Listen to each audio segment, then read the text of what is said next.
Joy in Loving Obedience, February 15th. You were made perfect in your ways from the day you were created. Till iniquity was found in you, you became filled with violence within, and you sinned. Ezekiel chapter 28 verses 15 and 16.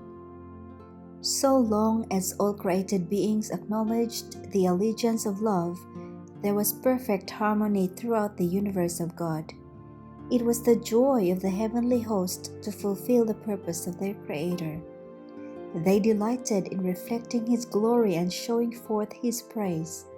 And while love to God was supreme, love for one another was confiding and unselfish. There was no note of discord to mar the celestial harmonies, but a change came over this happy state. There was one who perverted the freedom that God had granted to His creatures. Sin originated with him who, next to Christ, had been most honored of God and was highest in power and glory among the inhabitants of heaven. Lucifer, son of the morning, was first of the covering cherubs, holy and undefiled. He stood in the presence of the great Creator, and the ceaseless beams of glory enshrouding the eternal God rested upon him. Little by little, Lucifer came to indulge the desire for self-exaltation.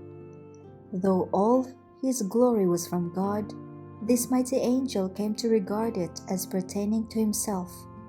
Not content with his position, though honored above the heavenly host, he ventured to covet homage due alone to the Creator.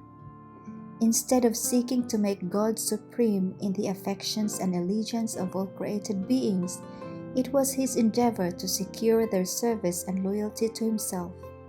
And coveting the glory with which the infinite Father had invested his Son, this prince of angels aspired to power that was the prerogative of Christ alone.